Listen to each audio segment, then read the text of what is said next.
ನಮಸ್ತೆ.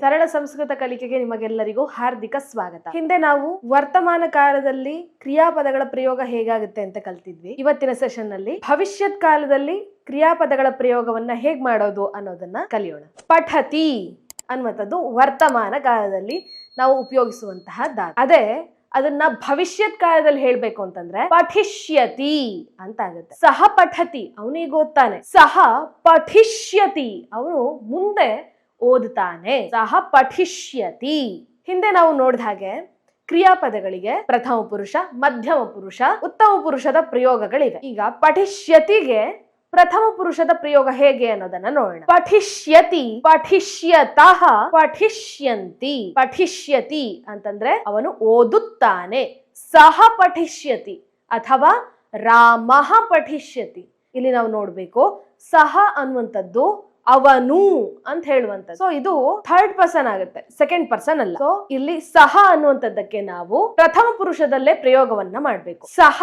ಪಠಿಷ್ಯತಿ. ತೌ, ಅವರಿಬ್ಬರು ಓದುತ್ತಾರೆ, ಮುಂದೆ ಓದ್ತಾರೆ. ತೌ ಪಠಿಷ್ಯತಃ.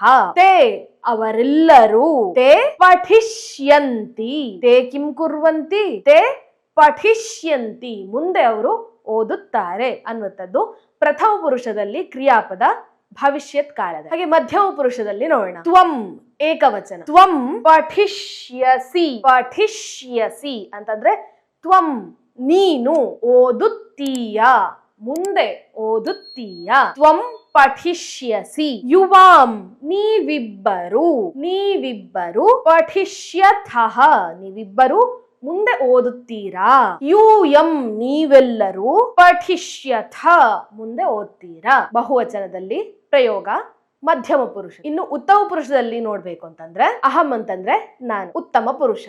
ಅಹಂ ಪಠಿಷ್ಯಾಮಿ, ನಾನು ಮುಂದೆ ಓದುತ್ತೀನಿ. ಆವಾಂ ನಾವಿಬ್ಬರು. ಆವಾಂ ಪಠಿಷ್ಯಾವಹ, ನಾವಿಬ್ಬರು ಮುಂದೆ ಓದುತ್ತೀವಿ. ವಯಂ ಪಠಿಷ್ಯಾಮಹ, ನಾವೆಲ್ಲರೂ ಮುಂದೆ ಓದುತ್ತೀವಿ. ಅಹಂ ಪಠಿಷ್ಯಾಮಿ, ಆವಾಂ ಪಠಿಷ್ಯಾವಹ, ವಯಂ ಪಠಿಷ್ಯಾಮಹ ಅನ್ನುವಂಥದ್ದು ಉತ್ತಮ ಪುರುಷದಲ್ಲಿ ಭವಿಷ್ಯತ್ ಕಾಲದ ಧಾತು ರೂಪ. ಈಗ ಕ್ವಿಕ್ ಆಗಿ ಪ್ರಥಮ ಪುರುಷದಲ್ಲಿ, ಮಧ್ಯಮ ಪುರುಷದಲ್ಲಿ, ಉತ್ತಮ ಪುರುಷದಲ್ಲಿ ಕ್ರಿಯಾಪದಗಳ ರೂಪ ಹೇಗಾಗುತ್ತೆ ಭವಿಷ್ಯತ್ ಕಾಲದಲ್ಲಿ ಅನ್ನೋದನ್ನ ನೋಡ್ಕೊಂಡು ಬರೋಣ. ಪಠಿಷ್ಯತಿ, ಸಹ ಪಠಿಷ್ಯತಿ. ತೌ ಪಠಿಷ್ಯತಃ, ಅವರಿಬ್ಬರು. ತೌ ಪಠಿಷ್ಯತಃ. ತೇ ಪಠಿಷ್ಯಂತಿ, ಅವರೆಲ್ಲರೂ ಮುಂದೆ ಓದುತ್ತಾರೆ.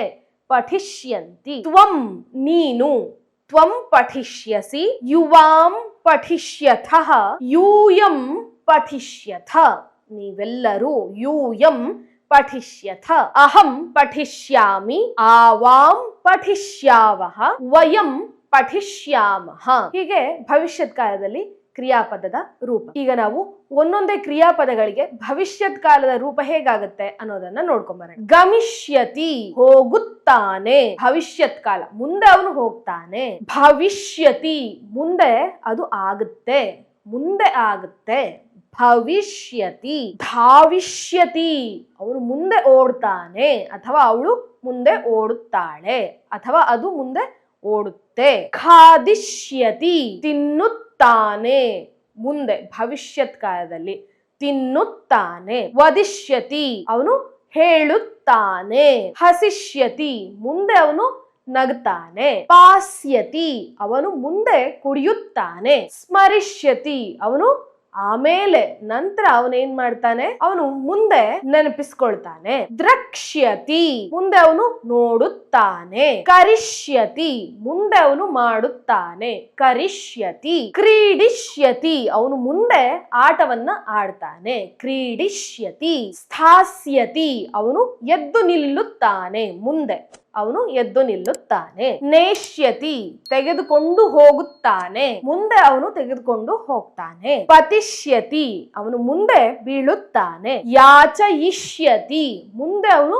ಕೇಳುತ್ತಾನೆ. ಯಾಚಯಿಷ್ಯತಿ. ತ್ಯಕ್ಷ್ಯತಿ, ಅವನು ಮುಂದೆ ಬಿಡುತ್ತಾನೆ, ಬಿಡುತ್ತಾನೆ. ಪಕ್ಷ್ಯತಿ, ಪಕ್ಷ್ಯತಿ, ಅವನು ಮುಂದೆ ಅಡುಗೆಯನ್ನ ಮಾಡುತ್ತಾನೆ. ಪಕ್ಷ್ಯತಿ ಪೂಜಯಿಷ್ಯತಿ ಅವನು ಮುಂದೆ ಪೂಜೆಯನ್ನು ಮಾಡುತ್ತಾನೆ. ರಕ್ಷಿಷ್ಯತಿ ಅವನು ಮುಂದೆ ರಕ್ಷಿಸುತ್ತಾನೆ. ಜ್ಞಾಸ್ಯತಿ ಅವನು ಮುಂದೆ ತಿಳಿದುಕೊಳ್ಳುತ್ತಾನೆ. ಚಿಂತಯಿಷ್ಯತಿ ಅವನು ಮುಂದೆ ಯೋಚನೆಯನ್ನ ಮಾಡ್ತಾನೆ. ಸೊ ಹೀಗೆ ಭವಿಷ್ಯತ್ ಕಾಲದಲ್ಲಿ ಕ್ರಿಯಾಪದಗಳ ರೂಪಗಳು. ಇಲ್ಲಿ ಒಂದು ನಾವು ಗಮನಿಸಬೇಕು ಏನು ಅಂತಂದ್ರೆ, ವಾಕ್ಯ ಪ್ರಯೋಗವನ್ನ ಮಾಡುವಾಗ ನಾವು ಗಮನದಲ್ಲಿ ಇಟ್ಕೊಳ್ಬೇಕಾಗಿರುವಂತಹ ಅಂಶಗಳು, ಸಹ ತೌತೆ ಅನ್ನುವಂಥದ್ದು ಪ್ರಥಮ ಪುರುಷ ಅಂತಂದ್ರೆ ಅವನು, ಅವಳು, ರಾಮನು, ಸೀತಾಳು ಅಂತ ಮೂರನೇ ವ್ಯಕ್ತಿಗೆ ಯಾವಾಗ ನಾವು ವಾಕ್ಯ ಪ್ರಯೋಗದಲ್ಲಿ ಭವಿಷ್ಯತ್ ಕಾಲದ ಕ್ರಿಯಾಪದವನ್ನು ಉಪಯೋಗಿಸಿ ಬಳಸ್ತೀವೋ ಆಗ